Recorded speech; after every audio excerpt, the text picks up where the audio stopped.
Thank you for joining me.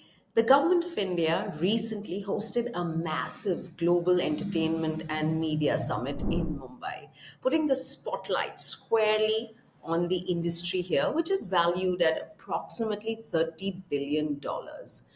So, what is the state of the industry? We know that the movies, especially the Hindi movie industry, has been having a bit of a tough time at the box office. It seems not to have recovered from the trauma of the COVID years. Streaming has taken center stage, at least in the public imagination, if not in business terms.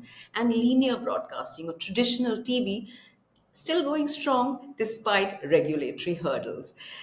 I am delighted to be joined by Vivek Couto, co founder and executive director of Media Partners Asia.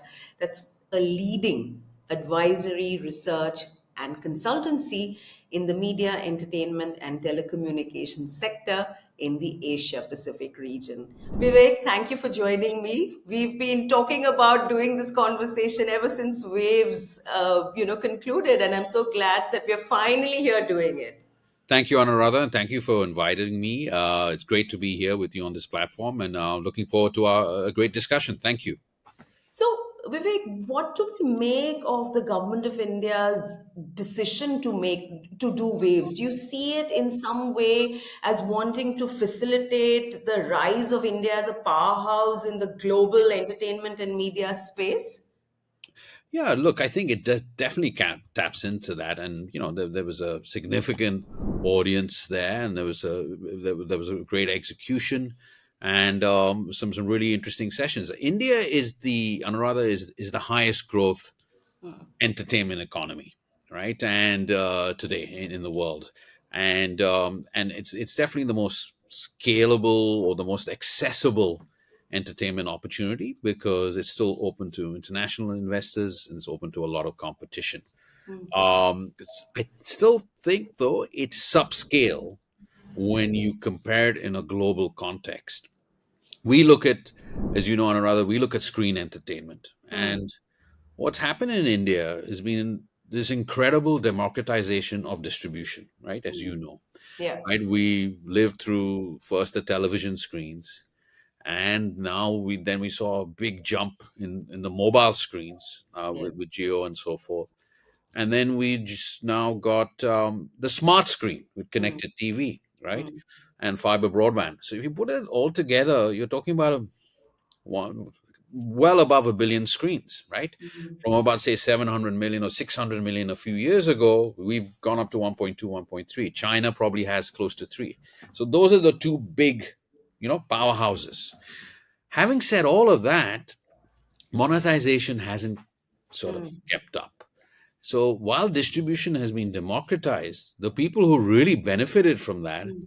are the big global internet companies, one would argue, in India, such as YouTube Yeah, yeah. and others. Yes, we're growing, 6, 7% a year, but we could be growing much faster. And I think what's keeping us back, and I know we're going to talk a lot about that, is we need to embrace technology more. We need to invest more in infrastructure, and we need to address some deep regulatory inequalities in the system going forward. I mean, we're talking about $30 billion approximately. Netflix, I said, I saw somewhere in its forecast of revenues for 25, their revenue forecast is between $43.5 billion to $44.5 billion. That's one single company. And you're Mm, talking about the entire Indian media and entertainment industry valued at about $30 billion. yeah. So, what's the key challenge at this point of time as you see it, or do you want to do it sector wise? No, I think look, we look at the screens, right? We look at the screen sector, and we look at television and streaming, and everything distributed on that side and monetized that side. I think we've come a long way, right? That's the one thing to remember, right? As a country, we were on, as a screen sector, as you know, we were well under a billion back in 2000, right? We were 300, 400 million. And then we just jumped largely because of the investment and the fact that the government opened up FDI in non-use and also opened up FDI in infrastructure. So we really made this massive jump. Then at a certain point, as you know, the television sector came under a what I would call price regulation. And you had this big jump in streaming, right? And I think what's happened now, to be frank, Anuradha, is there's a huge addressable market in India, right? We've only tapped some of it. We have 80 million households, right, who have that monthly budget of about $10 to $20. They take pay television, take broadband, take connected TV. So Netflix and all these guys have penetrated that. Then there's another 90 million households that people are looking to get into and slowly penetrating. And then there's another 170 million households waiting for us. That's a huge addressable market. And it's going to grow and grow. And certainly in the last 6 months, where we've been encouraged because there's been more rationalization in the sector. There's been pretty transformational strategic execution by GeoStar in the last few months, particularly with the IPL, particularly what they've done with the platform and the speed in which the platform and the marketplace they're creating. And everyone should benefit from that. So I think you will see a lot of value creation, and you'll see a lot of high growth as a result of that. I think the key bottlenecks are more around content creation, right, and content investment and infrastructure bottlenecks. And as I said, also how the regulator addresses television, because there's such a big value equation in television today, right? India is one of the fewest countries in the world, major countries in the world, that actually added reach in the first half of this year, right? Added 4 to 5 million new households, but we're capped by price, right? We're capped by how much we can charge. We have the lowest ARPUs in the world, right? What consumer spends, but it's a big issue, and we have to level the playing field with streaming so both screens benefit. We heard Uday Shankar at Waves talk about, I'm in a conversation with you. I think he sort of talked about the regulator looking at TV and digital screens or streaming in the same way, or shouldn't be looked at in the same way, right? What was that bit? Well, I think it's a bit draconian by saying, "Oh, here's this new emerging technology that's driving access to content to millions of new households in India on smartphones and connected TV sets, and let's regulate it the way that television is." One shouldn't be doing that. One should actually leave the new technology unfettered, and one should deregulate the existing technology that a lot of Indians have enjoyed entertainment and news from for many, many years. And that's generally been the precedent in the United States and in various other markets of scale. TV is not regulated on a price anymore, right? You have to compete. And India is an emerging market. It's not Japan or the United States where, you're going to see a decline in television reach. There should be still a huge power for mass television in India to reach more and more households. Let's talk a little bit more about streaming. It looks like advertising is still a key pillar on which even the streamers are looking to build their businesses, isn't it? In 2015, Hotstar launched free. So they were the first, what I would call premium long form person that was doing advertising. Before them, YouTube had an ad proposition. So that was always born. And we always knew that episodic, local heartland television content would find a big audience and would find ad demand online. So Hotstar started, Z5 followed, others followed. Now it's a very exciting time to be in streaming for a couple of reasons. Look, I think Netflix has built up a decent business in India. They have 15 million paying subscribers. Amazon has close to, I don't know, 18, 19, 20 million, and they have a commerce proposition. And they are in that 80 million household bracket that I was talking about, and they're penetrating that. I think what's really exciting, rather, that's happened in the last few months is that as Hotstar and JioCinema have come together, they've suddenly opened up the addressable market for streaming tremendously, right? Now, with sports and with the IPL, which finishes soon, you're talking about 300 million subscribers, right? And some of them, many of them are on mobile, so it's no longer a household component necessarily, Yeah. um, paying for this service, which is a lot. And by our estimates, 150 million using it daily and paying for it daily. So that number is a massive explosion. The second thing that we've seen is the connected TV marketplace, which is a household component, has gone up to 30, 40 million. It will easily smash 50 million later in the year. So that's again, and that's a higher CPM, potentially a higher ARPU audience. So I think that's very, very interesting. And then you can start segmenting the audience, charging certain people more, charging certain people less, and really scale the market in a way that you're doing it. And I think Netflix is just at the start of its journey. As you know, their founder said 3 or 4 years ago, if there's one market that gives us 200 million households in the world, it'll be, or subscribers in the world, it'll be Netflix. So they're just at the start of their journey, right? They're not $1 billion business in India. They're far Yeah. from that, right? So, but if you look at Netflix's aspirations, this is one of the few markets in the world that will drive their growth going forward, and have a significant appeal. And I think the kinds of investment, Anuradha, that they've made in, say, Korean content, Yeah. Yeah. and you'll also see in Japanese anime, they'll do in here. And the big difference in, say, maybe in some of the other markets is you have a very, very strong domestic entity here now, incumbent, that will set the market and also compete with them, and be the market leader. So you mentioned the IPL. We saw the last set of rights being auctioned in 23. They're done by 27. And in the previous auction, we saw digital rights and broadcast rights, linear broadcast Correct. rights separated, right? What's going to happen now, and will those values be, will can they sustain those values, or will the consolidation, in terms of the media companies, the bidders, will that mean that those values will either stabilize or perhaps even be depressed? Or do you think the big global, the YouTubes and the Netflixes and Amazons wanting to come in and bid for these rights, because they're all trying out live sports, isn't it? No, look, that's an excellent question.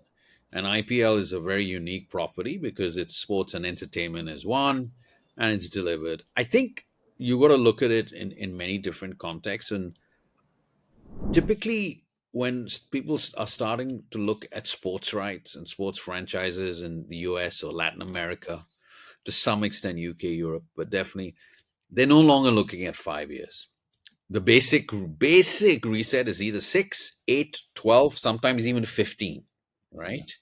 And the reason I say that is because then you're giving the rights holder an incredible lifetime to drive value for the sport, but also reset value, or not reset value, but create even more value with their audience and the experience and so forth. And obviously, you can see with AI, with their localization, with all the stuff they've done. I mean, GeoCinema did it last year, Hotstar did it before. Now they've come together and scaled it even more.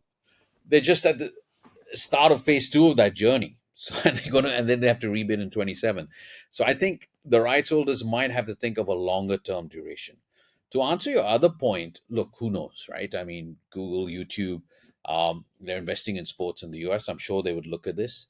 I don't know if the others will, to answer your point, because Netflix doesn't necessarily look at leagues. It looks at moments in sports, right? NFL with Beyonce or WWE and so forth. But there will be competition for sure. Every year or so we talk about, is it going to die, is it the death, is it in the death throes? Will it ever die in a country like India, especially because of the regulatory framework which I don't think allows so. for I don't think. prices to I be don't think. I don't think TV. See, TV is not dying in any market, right? Even in very developed, high ARPU markets like the United States and Australia. In the United States, broadcast TV has enormous reach on sports, right? yeah. And it's still going through a vital wave, right? In Australia, same thing with free television. Paid television is a slightly different construct. We can talk about that a little bit, but India is a low ARPU universe, so I think you're going to see a lot of um, a lot of legs left in television, and you can see with the IPL now, and certainly with sports, television reach has increased for sure. But, over time, of course, subscriber growth and so forth will start to moderate. You have things like you just mentioned, the AVOD players, YouTube, free dish. So you might see a moderation of subscriber growth, but I think television has a long India is only 60-62% penetrated on television, whereas everywhere else, probably the similar rate as Indonesia, but every other market that we look at, but that I mentioned, China, Japan, Korea, US, it's all around 98-99%. But Vivek, just in terms of people accessing television, there has a lot of room to go. But I think we need to espouse the industry better, and we need to come together more, both from as a together through associations, but also through strategies to work with the operators and work with the platforms to grow the business together. And I think you started to see that for the first time this year as this entity came together, and hopefully you'll see that more. Sony has a new leadership. yeah. They've started to really change their television programming strategy around and really focus on their core pillars. And then, you've also got Z, which will always be strong and hopefully resurgent soon. So I still have a lot of positivity for the TV sector. I think to your point, the issue is at what point does the infrastructure stop evolving and the experience stop evolving, in terms of satellite television or IP based television? How does it all work together more longer term? The other thing is also how much do people resource, focus, and invest in television? And I think in the last few years, there's been a lot of confusion, right? And there's been a lot of different types of strategies the broadcasters have tried and so forth. So I think as long as there's a focus on understanding that actually television is uniquely powerful, as we've seen in this year's IPL, where the reach has grown and the advertising has grown, right? How do I use television and how do I use the combination, and rather, as you said, of the television screen, the connected TV screen, the mobile screen, to really bring in a very compelling audience day in, day out, and drive the business going forward. If the regulation continues, and if people don't, other than the core players like GeoStar, invest in television going forward, particularly the content side of the business and focus side of the business, then of course you're going to see not death, but you're going to see some kind of really huge downward pressures that apply going forward.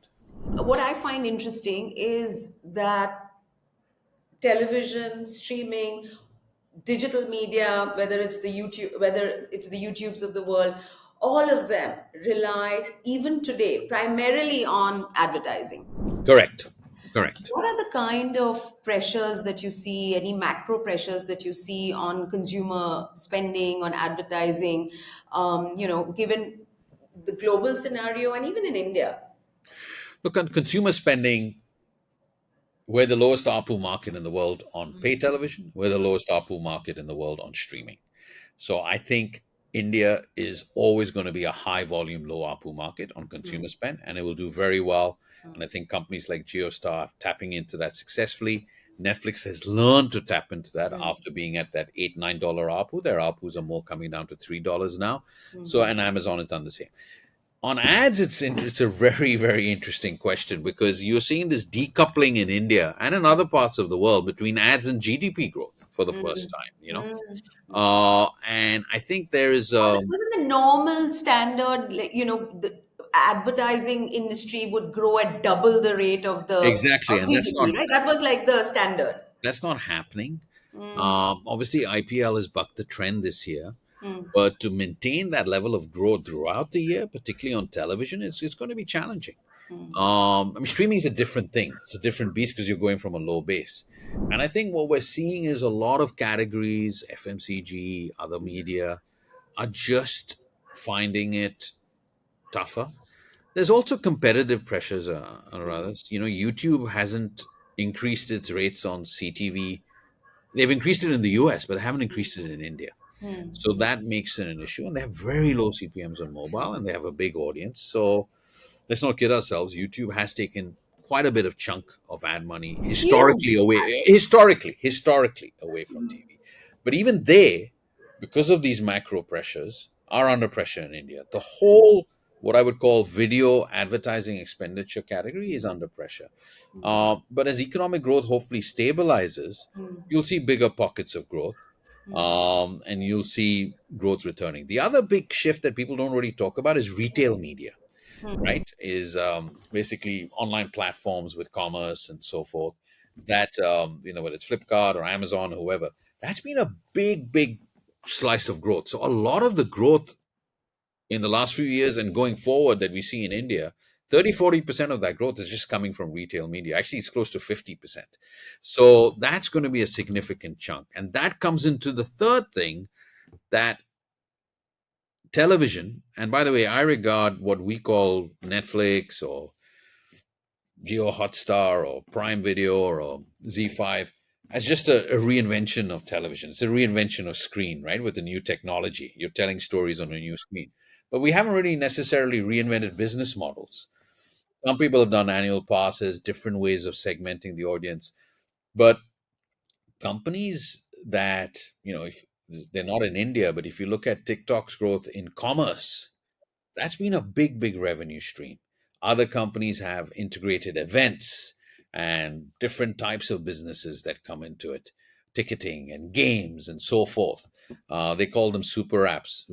Super apps were very sort of fashionable to call a few years ago. Now it's become a bit cliche, but that whole conception of technology, great IP, great content, and then commerce is still very resonant for investors and very important. And if you look at the largest market cap companies today globally, because you're comparing India to the world, a lot of them have commerce and what I would call different types of revenue streams. So whether it's ByteDance, which is privately held but valued in the billions, or companies like Amazon or Tencent in China, they have that advantage. And also, they're going into something different that we haven't seen. We saw it with TikTok, but we haven't seen yet. And it's going to be interesting to see how that takes on. A lot of them have gone into short form content and, a different form of content and build a different kind of marketplace. And that is also becoming very successful for a few of them. We saw the Group M report at the start of the year talk about how 60% of India's ad pie is now with digital media, Correct. and Google, YouTube, and all the big global Meta. Yeah. tech meta media companies are the guys who have the lion's share of that 60%. I mean, it's very clear. The question is, what's the you know, how do the other digital media companies, which are not the global giants, how do they start increasing, this their share of this spend? I think, again, it's basically managing content across screens and managing profitability and cash. Because at the end of the day, as you know from the TV industry, which was very profitable at one stage, and TV still generates most of the cash today for many companies, right? Even globally, Yeah. it's all about that. It's all about that. No one really knows, by the way, globally, rather, it's an important point. No one really knows on a global level how really profitable YouTube is, by the way. We all know Alphabet and Google generate cash, but YouTube has never released that profit number. It took Netflix 13, 14 years, 15 years to generate free cash because they amortize content over a long time. So they only started generating significant free cash through the pandemic, right? Globally. So it takes time. So I think there's three things that are very critical. One is technology and understanding infrastructure. It took Hollywood studios, including the big four or five, a long time to work it out. Some of them had to buy platforms to do technology. So how to create to balance your tech and to create streaming infrastructure and to really appeal to consumers like you and me, but also other consumers with empathy and personalization takes a long time. It's not necessarily in the broadcast local TV mindset, local incumbent mindset. That's number one. Number two, a lot of the big broadcasters have huge amounts of IP. So do you really go for it or do you license? A lot of people still license. Sony puts a lot of content on YouTube, for instance. So do you go all for it? And number three, it's like embracing new technologies and new content like AI to really dramatically target the consumer and reinvent how storytelling evolves. So we're seeing that at scale in places like China, where they're really using AI to drive that and drive that with significant scale. We're starting to see that in India. I'm sure there'll be a lot more to come. Let's talk about the film industry and box office collections really falling. Do you think it's the distribution that's been affected, that's caused this problem? Is it time to reinvent the business model for the movie business? I think it's a few factors. Theatrical has faced issues globally, but there has been some significant areas of growth based on, first of all, what I would call taste preferences, and creating content and movies and fantastic moments that match what your audience wants to watch.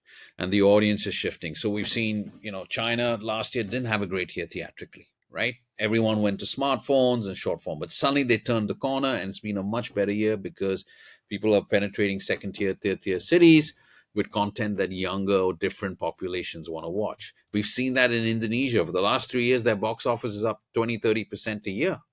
And that's because there's new stories. Indonesia, like India, average age 28, 29, different measuring the population, not just focusing on a streaming audience. And then the third thing is, to your point, building more screens, building more infrastructure, and extending that. I think in India, Yeah, what's the there is a problem with India? I think I Because think we I think really there is had. a clear view, that in India, obviously the South has done really well, and the Hindi market has been pretty depressed. And then there's also another view that actually the content needs to change. Infrastructure is definitely an issue, but the content needs to change But and evolve. hasn't streaming also contributed to this? Because they've all rushed. So streaming came to the film industry's rescue During when we COVID. Yeah, went through COVID, yeah. and then it suddenly became this, this very undesirable dependence in a way. All the movie guys wanted to pre-sell to the streaming platforms, which were offering insane values at that time. But in the process, I feel that they have actually really hit the theaters. Amir Khan has been making very clear statements, unequivocal statements about the self harm that the film industry has done. No, look, I think that's a good point, a really good point that you made, because it also might complicate the economics of the industry because you obviously get reliant on streaming. Yeah, And the streaming platforms, to be fair, have also rationalized their investments a lot. All, exactly. and so they started to say, okay, we're not here just to fund you guys at this talent cost, production cost, agent cost, all of that stuff. And we're going to move away from this. And you become more self sufficient. And that sort of happened a little bit in Indonesia 18 months ago, and they've evolved the storylines and they've really grown, So right? what do And what, then the only problem is now then you have to grow the reach. But my big thing comes back to storytelling, to your point. And if the do you think storytelling, it's a content problem really for the Hindi film industry and its poor box office performance in recent times? I think some of it is content for sure. From what we've been understanding, I think some of it is content. And I think as it evolves and as you target a new demographic that's rapidly emerged, and people want to see those stories and they want to have the access to stories, it becomes changing. Now, to your point, it might be the fact that I think, which is what you're trying to say, is that technology has changed everything. I don't have to get out of my house anymore. I can just watch it at night. I can watch it on the weekend, right? I Also, think that's what you're also, saying. I think the multiplexes which we were so excited about a few years ago when they first came in, thinking that you'd have niche and different kinds of movie content, has really out has priced cinema out of the working class pocket. It's Yeah. very evident, and No, that's a very good point. That's a very good point. I mean, people just simply cannot afford to take a family and go and watch a movie. It's just so much cheaper to do it on TV, Yeah, that's whether a it's very good via point. streaming or otherwise. That's a very good point. Yeah, no, I agree with that. I mean, the economics of that business for the consumer, it becomes an issue. I agree with that. Yeah. So, Vivek, I'm going to wrap it up by asking you what you think if someone were to a big industrialist wanted to enter the media and entertainment sector in India, which is where should they start? Where is the big growth happening? Look, I think there's still a lot of growth in the primary screen side that we talked about, Hmm. television and streaming. Hmm. And, obviously there's one big entity that's valued at $8.5 billion today, Yeah. come together at scale, and they might double their value over the next 3 to 5 years. So I think there are a couple of other entities left that are well known, that are really, really worthy investment vehicles if Will there be we space focus on for that opportunity. competitors, for new entrants in this Oh yeah, business? I don't know of new entrants. I would say consolidation, and you've got a very strong business with GeoStar. You've got a good business with Sony. You've got a good business and huge still potential left ahead of it with Z. So I think when you have 3 to 4 major players like that, or three big players like that, I think there's a lot of competition, and there's a lot of a lot of opportunities to invest. I think there's a lot of investment potentially still in sports left, both in sports infrastructure, in Hmm. IPL teams, which are now turning to be profitable and have already invested. And people have invested in CVC is invested, Redwood Capital is invested. Yep. There are others have invested, so it's proved, right? People look at the IPL and say, "Wow, that's a great league." And people say the IPL might be one of the most successful leagues ever globally in the next 10 to 15 years. So I think there's investment on that side for sure. And then I think the third one is the storytelling production side. There is still a lot of people who want to invest in studio infrastructure, number one, and in studios and IP and content. And I think there is a lot of potential to do that. I think that is an interesting thing. But I think with some of the production firms, and they've got great leaders and great strategies, but I think people are looking at three things. A, how do these guys embrace technology in the future? How do they retain more of their IP? How do they develop more franchises? And how do they rationalize their costs? Because they typically ask for a lot of money from investors that could be rationalized a bit more and streamlined and focused. And lastly, I would say there's people, India is a huge country, huge potential, and there's still a lot of interest from certain companies. So, I mentioned infrastructure, special effects, studios. What can be done in the news and media business, that side of the business, whether it's business news or general interest news, particularly as it evolves to a new age? What can be done in India, and what's the potential there? With evolving technology and how platforms can evolve. Leave us with your overarching thought on the impact of AI on media and entertainment. I think we've just begun, right, with AI. Obviously, there's the acting fraternity, the scriptwriter fraternity is worried, but Yeah. actually, AI is I just mean, an it's for the incredible. writer's strike in Hollywood, isn't Yeah, it? yeah. But I And think AI is just an incredible tool, and I think first of all, if you look at how YouTube's used AI, and to some extent also how Geostar has used AI, it's an incredibly localization tool, right? It's an incredible localization tool that you can give creators, give storytellers, that really drives efficiency. Number one. Number two, it's a great marketing tool. I think on the storytelling tool and a studio tool, we're still at an early stage.